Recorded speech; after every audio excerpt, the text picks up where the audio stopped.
Hello everyone, welcome in my YouTube channel Deepti Tutorials. Student, in this video we will discuss about the question answers of the chapter Happy Prince, which is the chapter 5 of class 9 English book Moments. ठीक है, तो चलिए without wasting the time let's start the video. Your first question of the chapter is, why does the courtiers call the prince the happy prince? Is he really happy? What does he see all surrounds him? ठीक है, अब इसमें ही देखिए question जो है it is not a continuous question, it is this question is itself divided in 3 parts. पहला part क्या हो गया, why does the courtiers call the Prince the happy prince. Second part क्या हो गया क्वेश्चन क्या, is he really happy. And third part of the question is कि what does he C around him, कि वो अपने चारों तरफ क्या दिखता है. तो हम जब आंसर देंगे इसका तो हम भी इस तीनों पार्ट जो है उनको हमें कवर करना रहेगा आंसर में. ठीक है, ऐसा नहीं कि हम एक पार्ट का आंसर देके छोड़ देंगे, हमें ये तीनों पार्ट्स अपने आंसर में इंक्लूड करने पड़ेंगे. तो चलिए स्टार्ट करते हैं our first answer. First answer is, he was a prince when he was alive.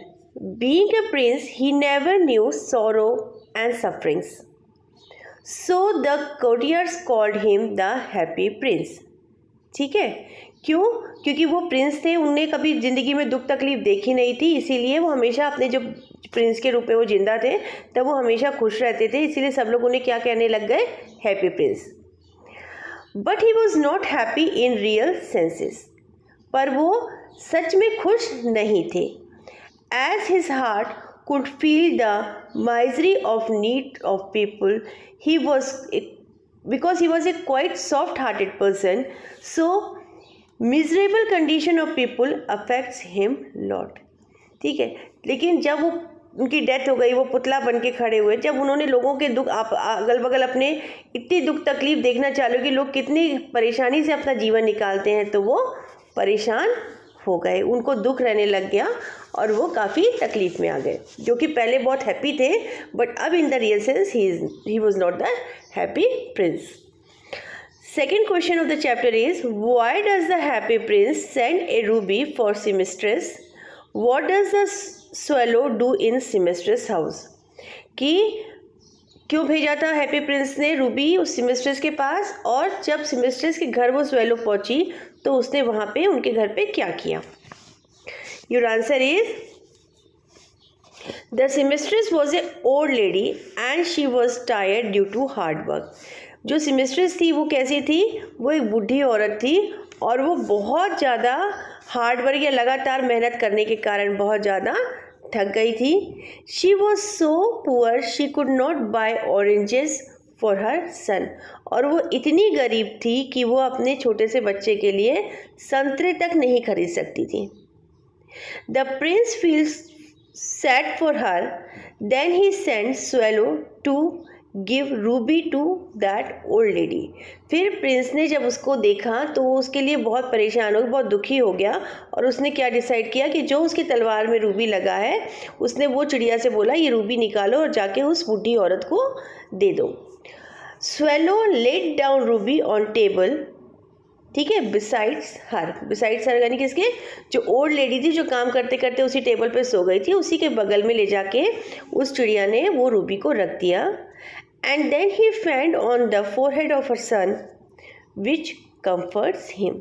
और उसके बाद जब वो आने लग गई तो वो उसके बच्चे के पास गई, जो जिसको बुखार था, बहुत बीमार था, उसके पास गई और धीरे से उसके माथे के ऊपर अपने और उसके बॉडी पर उसने अपने पंख को फिराया, जिससे उस बच्चे को बहुत आराम मिला. ठीक है, now third question of the chapter is, what does the swallow see when it flies over the city. जब चिड़िया सिटी के ऊपर उड़ रही थी या शहर से के ऊपर से उड़ रही थी तो उसने क्या देखा. The swallow saw all categories of people. He found the rich making money in their beautiful houses and beggars begging sitting at the gates.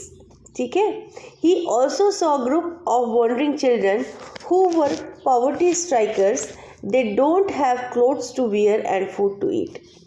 जब चिड़िया शहर के ऊपर से उड़ रही थी तो उसने क्या देखा, कुछ तो ऐसे लोग दिखे जो बहुत पैसे वाले थे, वो बहुत उनके पास पूरा ऐशो आराम से अपनी ज़िंदगी निकाल रहे थे, घर में बैठे बैठे पैसा बना रहे थे, उनको कोई तकलीफ़ नहीं थी। बट वहीं पर कुछ लोग कैसे थे जो बहुत गरीब थे, उनके पास खाने तक को पैसा नहीं था, वो अपने घर में प्रॉपर ना उनके पास पहनने के कपड़े थे, ना उनके पास खाने को खाना था, और वो भीख मांगने को दूसरों से मांग मांग के अपनी ज़िंदगी जीने पे मजबूर थे। और वहीं पर कुछ बच्चे जो खेल रहे थे वो कैसी कंडीशन में थे, उनके बेचारों के पास ना प्रॉपर कपड़े नहीं थे, क्योंकि उस टाइम पे ठंड का समय था, तो ठंड से बचने के लिए कोई कपड़े उनके शरीर में नहीं थे। तो इस तरीके के लोगों को उस स्वेलो ने, जब वो चिड़िया शहर के ऊपर से उड़ रही थी, तो उसने देखा। Next question is that is the question number 4. Why did the swallow not leave the prince and go to Egypt? अब आपको यहाँ पे ये बताना है कि वो जो चिड़िया थी, पहले जो इजिप्ट जाने के लिए इतनी खुश थी, अपने साथियों के पास जाने के लिए इतनी खुश थी, फिर अंत में ऐसा क्या हुआ कि वो उस प्रिंस को छोड़कर जाने को तैयार नहीं हुई, और उसने डिसाइड किया कि now I live with prince only and I didn't want to go to Egypt. So your answer is the first, the swallow was willing to go to Egypt just after finishing his duty properly। ठीक है, पहले तो वो चिड़िया जो थी वो जाने को तैयार थी, जो प्रिंस ने उसको काम कहा था, क्या काम कहा था, एक तो रूबी पहुंचाने के लिए कहा था उस बूढ़ी औरत के पास, फिर वो एक सफ़ायर उस प्ले राइटर के पास पहुंचाने के लिए कहा था। तो जब वो तो बिल्कुल तैयार थी, वो उसने कहा कि अब मैंने अपना काम जैसा आपने मुझे बोला मैंने वैसा कर दिया, now I want to go to Egypt. But फिर क्या हुआ, जब वो तीसरी बच्ची के पास उस प्रिंस ने अपनी दूसरी आंख पहुंचाई, तो when he saw activities of charities and kindness of the prince, he get impressed. On the other hand, now the prince was totally blind। देखिए, पहले तो उससे किससे इंप्रेस हुई, जब उसने अपना काम कर लिया तो वो उसने बोला कि नहीं अब तो मैं चली जाऊंगी, लेकिन जब प्रिंस ने अपनी दूसरी आंख उस बच्ची को दे दी, तो उस चिड़िया ने क्या पाया कि अब ये प्रिंस कैसा हो चुका है, अंधा हो चुका है, ये खुद ही हेल्पलेस हो चुका है, तो अब मुझे इसकी मदद के लिए इसके पास रुकना चाहिए। और दूसरा, वो उसकी दयालुता से और उसके दान देने की जो उसकी अंदर की क्वालिटी थी प्रिंस की, उससे वो इम्प्रेस्ड थी, इसीलिए चिड़िया ने डिसाइड किया कि अब वो इजिप्ट न जाके प्रिंस के साथ ही रहेगी। For whom does prince send the sapphire and why? Prince ने अपने जो सफ़ायर थे वो किसके लिए भेजे और क्यों भेजे? ठीक है, so your answer is the play writer was very poor, he was incapable of buying food and firewood. The prince send his first sapphire to the play writer so that he could finish the play for his director of the theatre on time. देखिए, सबसे पहला sapphire उन्होंने किसके लिए भेजा था? सबसे पहला सफ़ायर उन्होंने भेजा था उस प्ले राइटर के लिए, जो कि बहुत गरीब होता है, उसके घर में ना प्रॉपर खाने को होता है और ना ही उसके पास ऐसी कोई साधन होता है कि वो उस ठंड से अपने शरीर को बचा सके। तो ये सफ़ायर उन्होंने सबसे पहले प्रिंस ने किसके लिए भेजा था? उस प्ले राइटर के लिए भेजा था, ताकि वो अपना काम, जो उसका प्ले राइटिंग का काम था, वो जो डायरेक्टर के लिए कर रहा था, वो टाइम पे करके उनको दे सके। The prince send his second sapphire to a poor match girl. Her matches had fallen into gutter. She was quite afraid of her father would shout on her and also hit her because of this loss. So she was helped by princess by sending second sapphire. पहला sapphire पता चला आपको किसके लिए भेजा था? उस play writer के लिए। और दूसरा सफ़ायर उन्होंने किसके लिए भेजा? उस छोटी सी बच्ची के लिए भेजा, जो कि उस ठंड के में खड़े होकर माचिस बेच रही थी। और गलती से उसकी माचिस कहाँ गिर जाती है? गटर में गिर जाती है। तो वो बच्ची बहुत ज़्यादा पैनिक हो जाती है, बहुत ज़्यादा थ्रेटेंड हो जाती है कि अब तो मेरे पापा मुझे सचमुच बहुत मारेंगे और बहुत डांटेंगे कि मैंने एक तो वैसे ही इतनी गरीबी और ऊपर से ये नुकसान और कर दिया, तो आज तो मेरे को बहुत मार डांट पड़ेगी। तो ये देख के जो प्रिंस थे, उन्होंने अपना सेकंड सफ़ायर उस बच्ची के लिए भिजाया। ठीक है, now this is the last question of the chapter.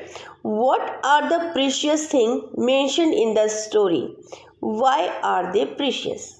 अब आपको इसमें ये बताना है कि इस स्टोरी में जो लास्ट में गॉड ने अपने एंजल्स को भेजा था, कहा था जाके 2 प्रीशियस थिंग लेके आओ, तो वो प्रीशियस थिंग क्या है इस स्टोरी में, और आपको ऐसा क्यों लगता है कि दे आर प्रीशियस वन?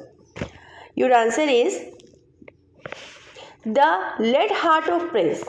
जो प्रिंस का हार्ट था वो किससे बना था? लेड। एक तो वो, दूसरा the dead body of swallow are the two precious things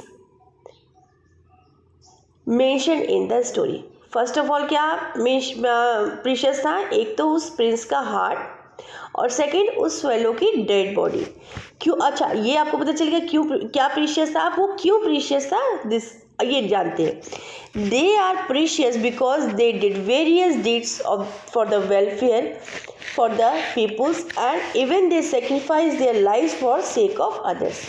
देखिए, आपने देखा कि प्रिंस ने बिना कोई चिंता किए, बिना अपने बारे में सोचे, उसने पहले तो अपने जितने प्रीशियस स्टोन थे वो अपनी बॉडी से निकलवा के ज़रूरतमंदों को दान करवा दिया। उसके बाद उसने अपनी बॉडी को भी सेक्रीफाइस कर दिया। लेयर बाय लेयर जो गोल्ड की बनी हुई थी उसको चिड़िया से बोला इसको निकाल के दे दो। यह मतलब इसका मतलब क्या हो, उसने अपनी पूरी बॉडी ही फिनिश कर दी। और वो जो चिड़िया थी जिसको इजिप्ट जाना था, शायद वो इजिप्ट चली जाती तो वो और लंबा जी सकती थी और अच्छे से रह सकती थी, लेकिन उस चिड़िया के अंदर भी जो भावना थी, उसने, जो प्रिंस था उसकी जो काइंडनेस को देख के वो इतनी इम्प्रेस हुई कि उसने भी सोचा कि नहीं, मैं भी अब इसके साथ रह के इसकी मदद करूँगी। तो इन दोनों, और अंत में क्या हुआ, वो बेचारी ठंड से ठिठुर के वहीं पे मर गई। तो ये दो लोग इसलिए प्रीशियस है, ये दो इसलिए प्रीशियस थिंग्स है क्योंकि इन्होंने अपने बारे में ना सोचते हुए, अपने वेलफेयर के बारे में ना सोचते हुए, अपने भले के बारे में ना सोचते हुए, जो नीडी लोग थे, जो ज़रूरतमंद लोग थे, जो असहाय थे, जिनके पास कोई साधन नहीं था, इन दोनों ने अपने आप को उनकी मदद करने के लिए खुद को सेक्रीफाइस कर दिया। That's why they are precious one in the story. So student, here we finish the video. If you like my video, then please like and share the video and also subscribe the channel. Let's meet in the next video. Till then, take very good care of yourself. Bye.